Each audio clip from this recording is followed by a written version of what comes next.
Buongiorno, benvenuti alla TG Sicilia. Le principali notizie. A Catania la mafia bersaglio di un'offensiva della Guardia di Finanza. 15 arresti nella cosca Santa Paola e Colano, sequestrati beni e società per 12 milioni. Palermo senza sosta la scia di violenze, in prognosi riservata un uomo picchiato a sangue in una rissa. Francesco Bacchi ucciso per una spallata nella calca della discoteca. Chi lo ha colpito ai domiciliari. Ragusa cerca medici per il servizio sanitario. A ginecologia e ostetricia mancano 7 specialisti su 48. A Siracusa per bloccare la stessa emergenza e caccia ai medici gettonisti con stipendio fino a 20.000 euro, il quintuplo di quelli interni.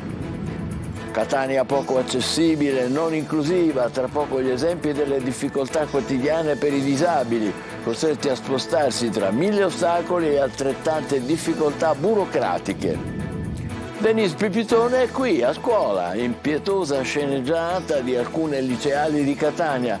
Il loro video, con una finta intervista alla ragazza scomparsa, postato in rete e finito in TV per farsi 2 risate e ottenere visibilità. Al Palacultura di Messina la mostra che racconta Antonello, aperta alle scuole e ai turisti, un percorso didattico sulla vita e le opere del grande artista siciliano del 400. Calciomercato, con l'arrivo di Sturaro e Monaco, il Catania lancia un messaggio chiaro al campionato. Sul fronte cessioni, Dubiscas e Livieri lasciano il club del presidente Pelligra.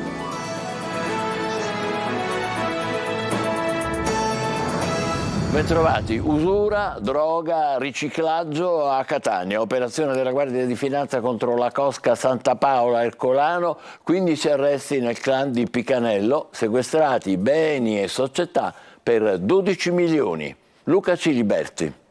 Ci sono anche Uciuraro e il giornalista tra i 15 arrestati nell'operazione Oleandro condotta dalla Guardia di Finanza su delega della Procura Etnea nelle province di Catania, Caltanissetta, Arezzo, Napoli e Udine. Gli indagati farebbero parte del gruppo di Picanello del clan Santa Paola Ercolano. A capo ci sarebbero i reggenti della cosca del quartiere Carmelo Melo Salemi, Uciuraro, di 65 anni, e Giuseppe Russo, di 48 anni, detto appunto il giornalista o l'elegante. Per gli incontri con i loro sodali i due utilizzavano una stalla. Una delle attività più redditizie del gruppo sarebbe stata l'erogazione di prestiti a tassi usurari per investire i proventi del traffico di droga, delle estorsioni e del gioco d'azzardo.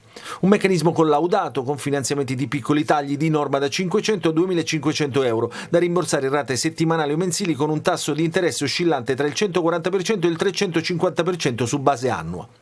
Uno dei protagonisti di questa attività, ricostruisce la DDA, sarebbe Nunzio Comis, 40 anni, figlio del boss Giovanni, arrestato nel 2020 mentre riscuoteva il pagamento di una rata di un prestito a usura ad un imprenditore.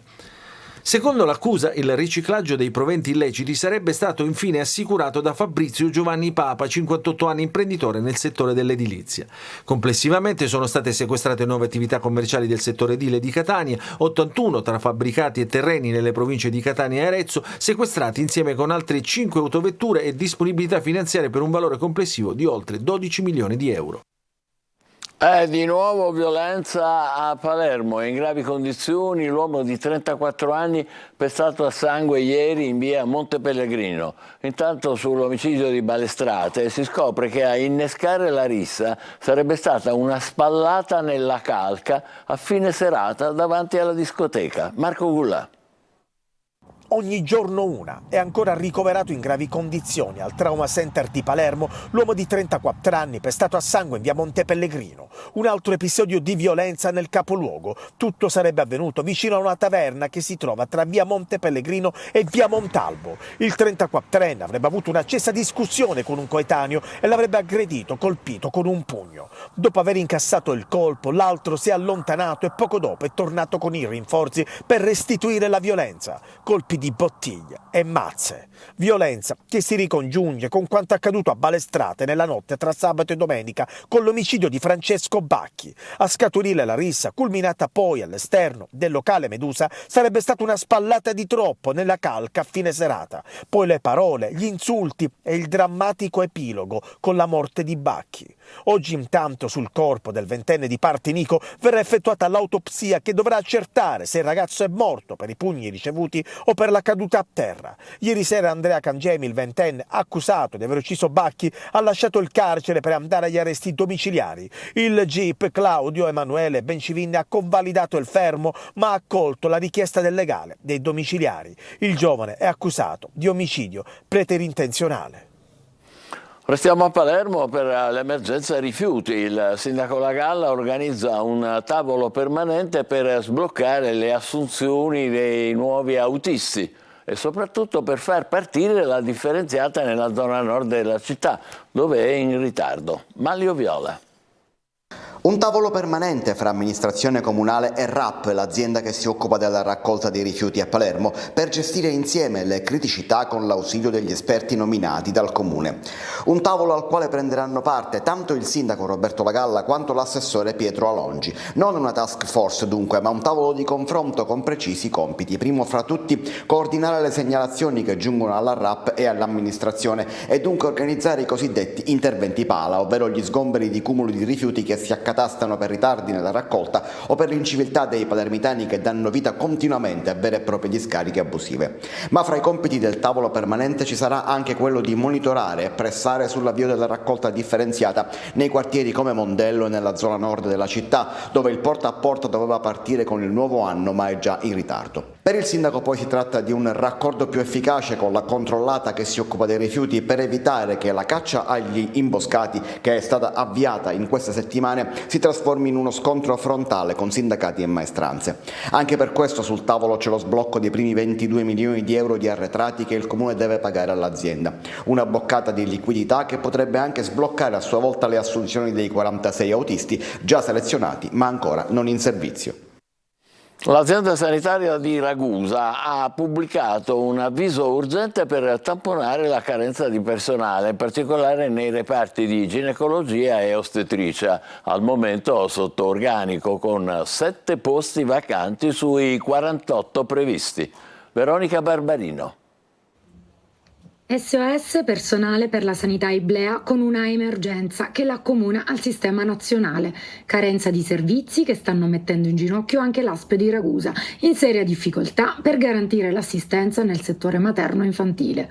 Per questo motivo i vertici dell'azienda sanitaria hanno pubblicato un avviso urgente per il conferimento di incarichi di natura libero-professionale. Una grave criticità di personale medico, soprattutto in questo momento nelle unità operative di ginecologia, dove appunto mancano almeno 7 persone dovute a gravidanze, a motivazioni varie e anche all'assenza proprio di colleghi specialisti che si presentino ai concorsi che vanno praticamente deserti. Una gravissima criticità noi la abbiamo presso il presidio Guzzardi di Vittoria, dove siamo rimasti soltanto con 4 dirigenti medici e un po' meno su Ragusa e su Modica. Il bando è rivolto a liberi professionisti, il che significa sia soggetti in attività lavorativa sia anche soggetti già in pensione ma che comunque abbiano la specializzazione e l'esperienza necessaria.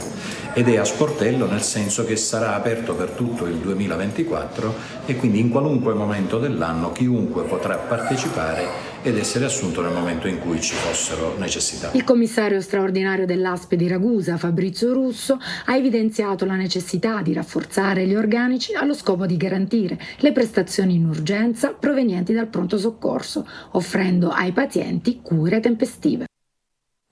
Da Ragusa a Siracusa, sempre più medici lasciano il pronto soccorso, stipendio basso, stress, aggressioni allontanano i neolaureati e non solo. Così anche l'azienda sanitaria di Siracusa chiede aiuto ai medici gettonisti. Potrebbero guadagnare fino a 20.000 euro al mese. Il lavoro del medico di pronto soccorso e dell'infermiere di pronto soccorso è un lavoro duro, ma è un lavoro molto bello. Chiaramente il problema del personale è un problema assolutamente rilevante in questo momento per tutti i pronti soccorsi italiani. Turni massacranti, stipendio basso e aggressioni. Sempre più medici fuggono dai pronto soccorso. E così chi sta male deve aspettare ore prima di avere una diagnosi. L'ASP di Siracusa, per bloccare queste emergenze, è a caccia di medici gettonisti.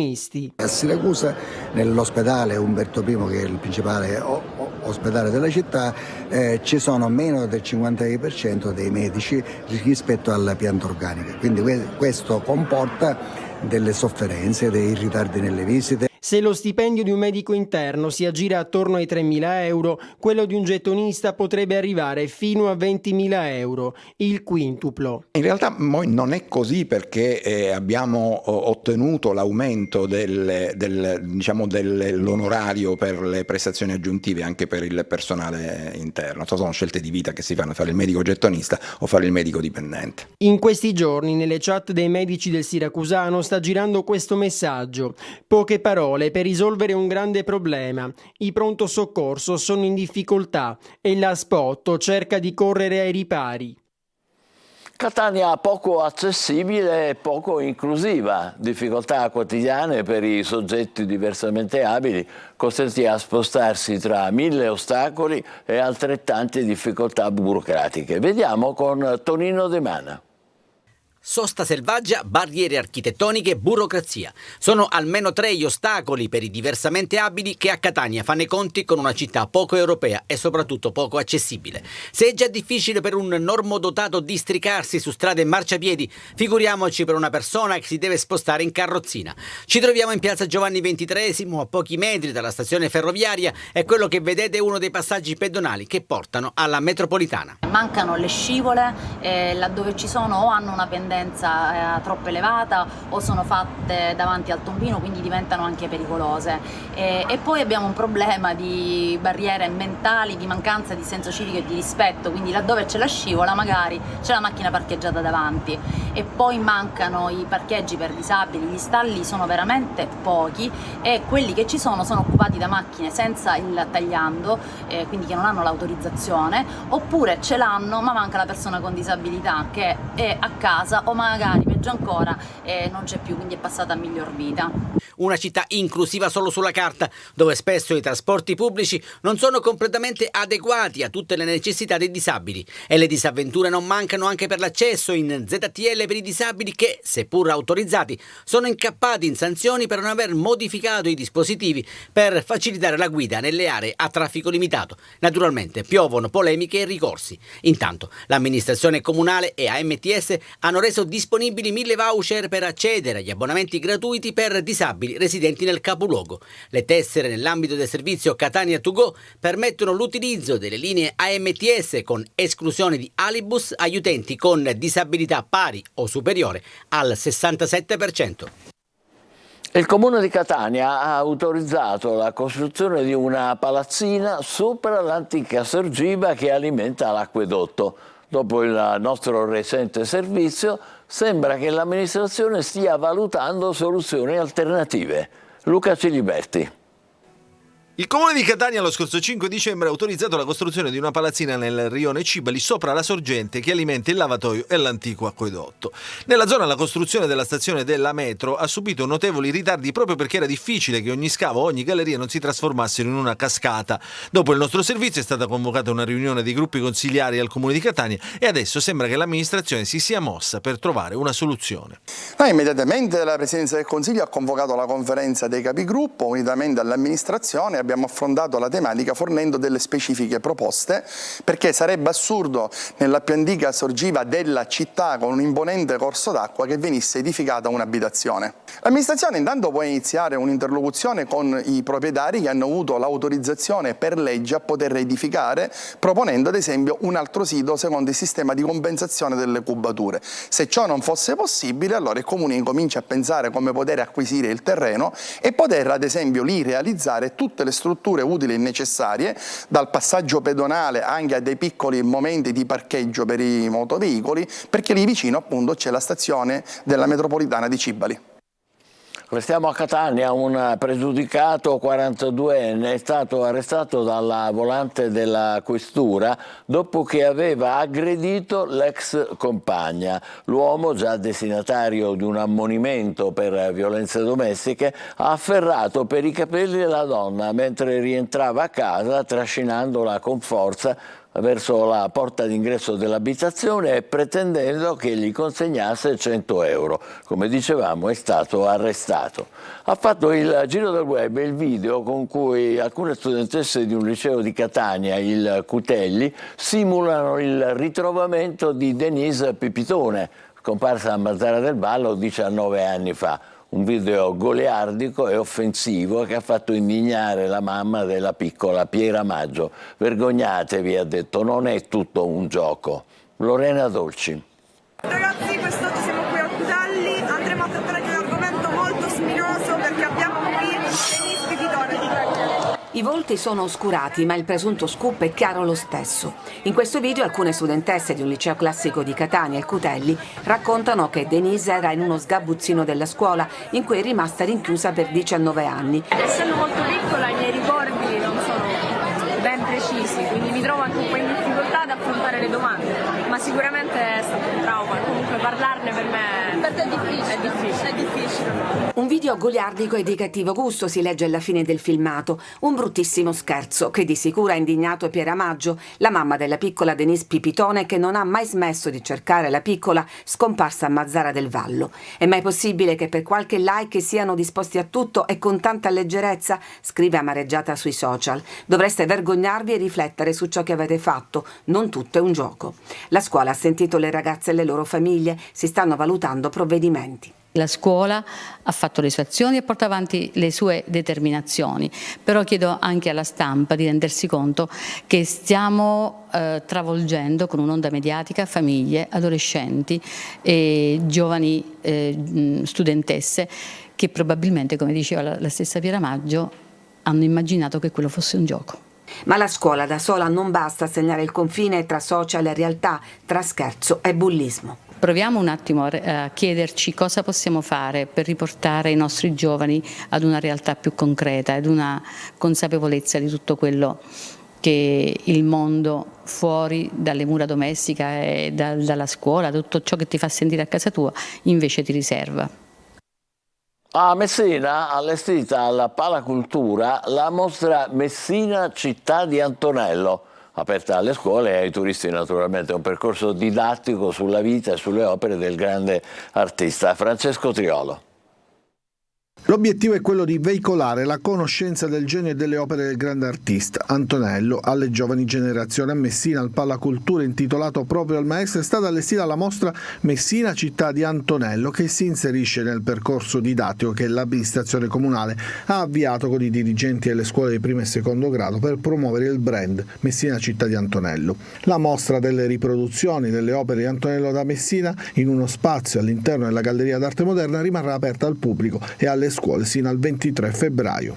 Abbiamo, d'accordo con alcuni operatori turistici, creato praticamente la sosta al Palacultura, quindi anche i pulmini turistici creeranno una sosta per fare in modo che i croceristi o i turisti possano fermarsi ed entrare e godere di questo spazio. Le visite si effettuano il lunedì, mercoledì e venerdì in orario antimeridiano, c'è l'ingresso libero, la durata è di circa 1 ora e 30 minuti e prevede anche gli spazi della biblioteca, del Museo del Lavare, dei Giganti e della sala immersiva. E ad accompagnare i visitatori nella giornata di domani, in occasione dell'iniziativa Vieni a Palazzo, ci sarà il FAI di Messina. Avremo gli apprendisti ciceroni, nello specifico quelli del liceo artistico Basile, che accompagneranno i visitatori nell'ambito della mostra che c'è all'interno della GAM e che è dedicata ad Antonello da Messina. Un percorso unico che fa rivivere anche alcune fasi della splendida mostra del 53. Breve pausa, fra poco gli ultimi movimenti di mercato delle siciliane, naturalmente per il calcio. State con noi, a più tardi.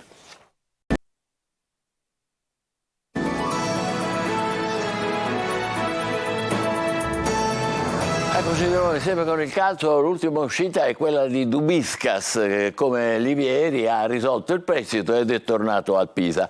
Ma il Catania, con i 2 arrivi di Sturaro e Monaco, lancia un messaggio chiaro al campionato. Francesco Triolo. L'ambizione del Catania in un mercato sontuoso, il presidente Pelligra lancia messaggi alla piazza, manca il campionato e gli arrivi di Sturaro e Salvatore Monaco sono le due ciliegine di una rivoluzione quasi annunciata dopo l'arrivo di Lucarelli in panchina. 9 acquisti, l'ultimo proprio l'ex Juve Genoa che si è legata al Catania sino al 2026 a testimonianza di un progetto a media scadenza. Un anno meno per il figlio di Gennaro che ha trovato finalmente la strada per tornare a Catania dove da piccolino ha già indossato la maglia rossaazzurra. Penso un segno del destino tornare qui e spero di poter ripagare la fiducia della società e onorare questi colori fino alla fine.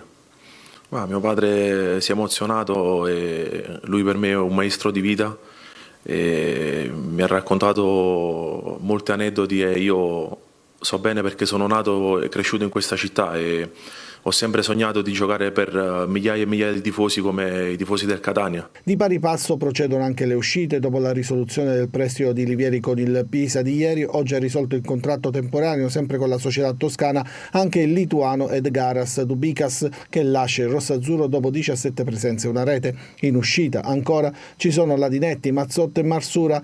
A Messina il prossimo under che dovrebbe essere ufficializzato a breve l'esterno offensivo Sabino Signorile, 21 anni, appena 2 presenze col Cerignola, sempre della scuderia del procuratore Giovanni Tateo, molto vicino al presidente Sciotto nell'ultimo periodo.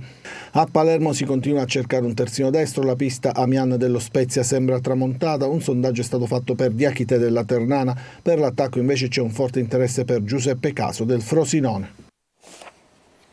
Il Palermo ha acquistato a titolo definitivo dalla Juventus il centrocampista Filippo Ranocchia.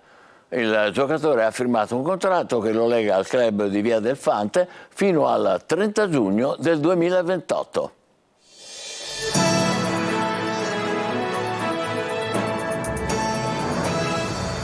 Denise Pipitone è qui, rinchiusa in uno sgabuzzino del liceo Cutelli di Catania. Dopo i video shock con le immagini degli stupri, dopo la battaglia dei posti in trattoria nel Lodigiano, conclusasi con il suicidio della ristoratrice, attaccata dal web come se fosse stata una ladra o peggio, eccoci al video macabro delle studentesse per le quali il dramma di una madre che soffre da 19 anni per la misteriosa scomparsa della figlia può essere l'occasione per farsi 2 risate e ottenere un po' di visualizzazioni. Una di loro, avete visto, fingeva di essere Denise, l'altra le faceva domande come fosse uno scoop televisivo, una terza ha girato la scena divertita. Risultato, la rete che sghignazza su un dramma che ha distrutto la vita di una donna e che ha destato allarme in tutto il paese. Il video è finito pure a ore 14 con Milo Infante. Adesso è chiaro, ci aspettiamo le dovute punizioni per le bulle e che le loro famiglie siano convocate per gli opportuni rimbrotti. Resta il fatto che ci lascia sconcertati. C'è un fatto: come si fa al liceo a pensare di ottenere visibilità inventandosi una trovata del genere? Certo, lo diceva la dirigente scolastica poco fa, la rete ha preso un andazzo sempre più preoccupante. Resta però il problema dell'assoluta mancanza di consapevolezza e di sensibilità anche nello scherzo, nella scenetta a tira like. Il timore è che questo deserto di empatia sia la spia di un inaridimento ancora più diffuso e pericoloso. Se gli educatori non riescono a far prendere coscienza a questi ragazzi, c'è da essere preoccupati per il futuro di tutti noi. Ci fermiamo qui, TG Sicilia torna alle 20, grazie, buon pomeriggio.